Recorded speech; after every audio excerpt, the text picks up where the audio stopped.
मैं डॉक्टर श्याम सुंदर शर्मा आज पुनः आपका सभी का स्वागत करता हूं चिरायु गीता यूट्यूब चैनल पर। जीवन का अभिन्न अंग है बदलाव, परिवर्तन, जिसका होना बहुत जरूरी है।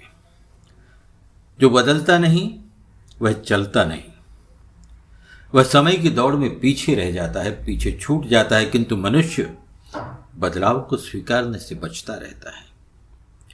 जिस परिस्थिति में वह रहता है उसी परिस्थिति को स्वीकार कर लेता है, उसी के साथ समझौता कर लेता है और संतुष्ट होकर के अपना पूरा जीवन व्यतीत कर देता है। ऐसा मत करो। क्यों आज की परिस्थिति को हमेशा के लिए स्वीकार कर लेते हो तुम? क्यों पानी को सर के ऊपर से जाने देते हो? बदलाव तो तुमको करना ही होगा। तुमको बदलना है, भाग्य को दोष ना दो। तुम्हें बदलने के अवसर मिलते हैं किंतु हिम्मत नहीं कर पाते और इसीलिए तुम जो प्राप्त कर सकते थे उससे वंचित रह जाते हो। वह तुम्हें प्राप्त नहीं होता। समय के अनुसार समय की आवश्यकता को समझते हुए अपने आप को बदलना सीखो, नहीं तो समाप्त हो जाओगे। तुम जरा दृष्टि दौड़ाकर तो देखो तुम्हारे आसपास सभी ओर बदलाव चालू है और कहीं दूर जाने की भी आवश्यकता भी नहीं। तुम्हारा यह शरीर भी परिवर्तनशील है। बाल्यावस्था, किशोरावस्था, युवावस्था, वृद्धावस्था, शरीर में नित्य होने वाले बदलाव ही तो है और क्या है। मृत्यु के उपरांत पुनर्जन्म भी तो बदलाव ही है। जब मृत्यु ने भी बदलाव को स्वीकार किया है तो जीते जी तुम तुम्हारे कल्याण के लिए, भले के लिए क्यों नहीं इस बदलाव को स्वीकार कर लेते? क्यों नहीं बदलते? अवतारों के रहस्य को, उनके बदलाव के रहस्य को तुम नहीं जानते। भारतीय धर्म दृष्टि में मान्यता है कि मत्स्य अवतार से बुद्ध अवतार तक के अन्य सभी अवतार ईश्वर के अंशावतार हैं। परिस्थिति के अनुसार, आवश्यकता के अनुसार इनमें अवतारों में बदलाव होते गया किंतु ये पूर्ण अवतार नहीं थे। केवल और केवल भगवान श्री कृष्ण ही ईश्वर के साक्षात अवतार हैं, पूर्ण अवतार हैं और ये बदलाव का ही परिणाम है। भगवान श्री कृष्ण ने समय समय पर आवश्यकता के अनुसार अपने रूप, स्वरूप, कर्म, साथी, उद्देश्य, दृष्टिकोण को बदला और यही कारण है कि श्री कृष्ण अन्य अवतारों से विशिष्ट हैं, खास हैं और ये वैशिष्ट श्री कृष्ण के जीवन से अभिव्यंजित भी होता है। श्री कृष्ण को अच्युत कहा जाता है। अच्युत का अर्थ है जो डिगे नहीं, अपने उद्देश्य पर अटल स्थिर रहने वाला। किंतु उद्देश्य प्राप्ति में अड़चन आने पर, रुकावट बाधा आने पर, आवश्यकता पड़ने पर राह बदलकर चलने में भी देरी नहीं, तुरंत निर्णय लेने की क्षमता वाले। और इसका सर्वश्रेष्ठ उदाहरण काल यमन के डर से युद्ध से भागना है श्री कृष्ण का। और इस निर्णय में कोई संकोच नहीं, कोई किंतु परंतु नहीं। परिस्थिति भांपकर अपनी बुद्धि को स्थिर रखकर उद्देश्य पूर्ति के लिए युद्ध से भागना उचित समझा। फिर भी युद्ध छोड़कर भागने वाले श्री कृष्ण को उस युग के महान योद्धा भीष्म सर्वश्रेष्ठ योद्धा बताते हैं। गोपियों से रास रचाने वाला, 16,000 रानियों वाला यह पुरुष वेद व्यास के अनुसार योगेश्वर है।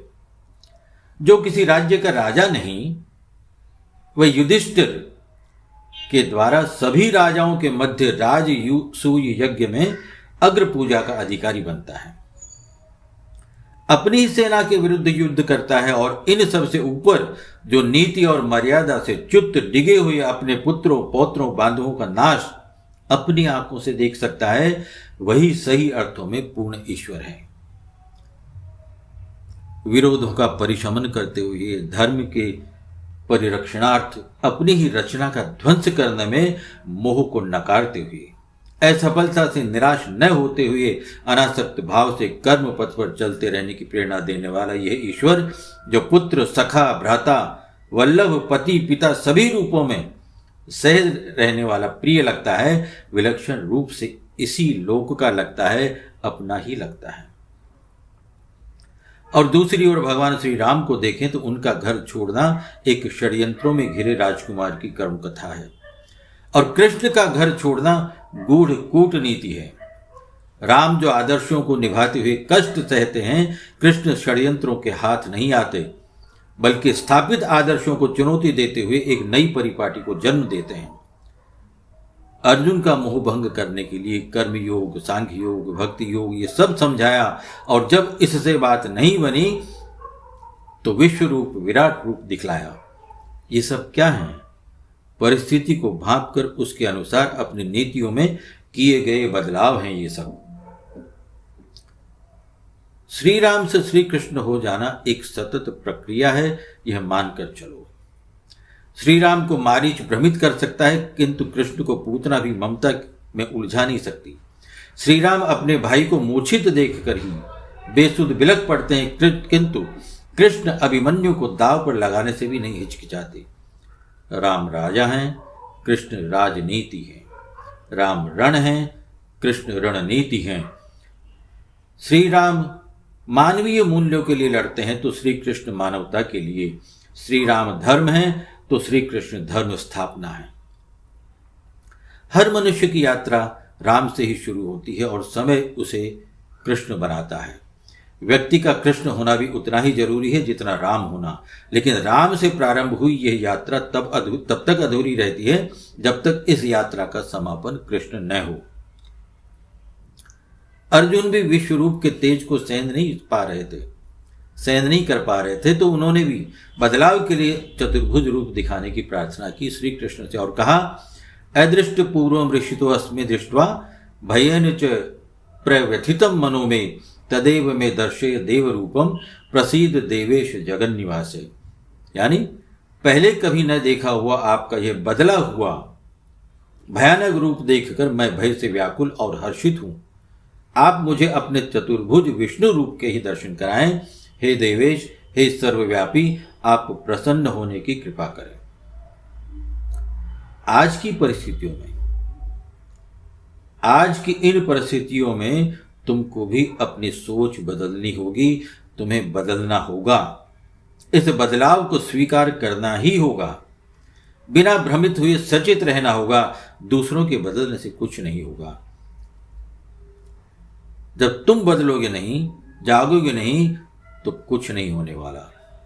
समय के साथ चलना सीखो, समय की चाल को समझो। धर्म रक्षा, राष्ट्र हित, कर्तव्य परायणता और सत्य विजय के लिए आवश्यकता पड़ने पर बदलना पड़े तो बदलो। जय श्री कृष्ण, जय श्री राधे।